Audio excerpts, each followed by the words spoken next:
ត1 2 3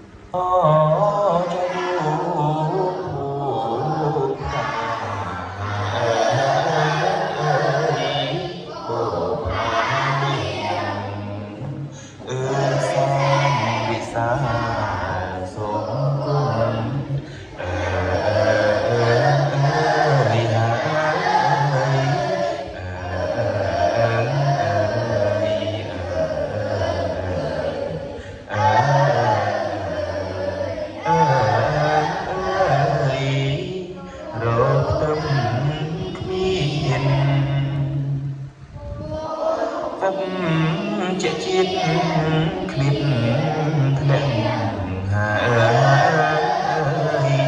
សួរវិញមានអើយចិនដាស្មានមេត្រីអើយ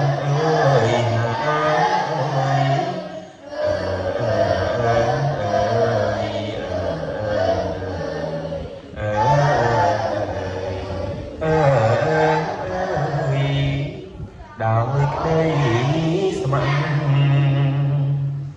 គ្រក្រំថ្កល់ជារំយល់ហើយ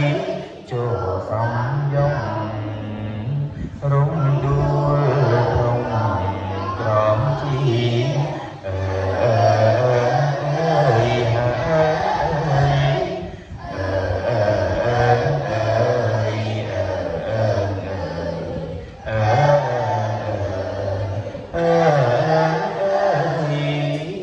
សំកា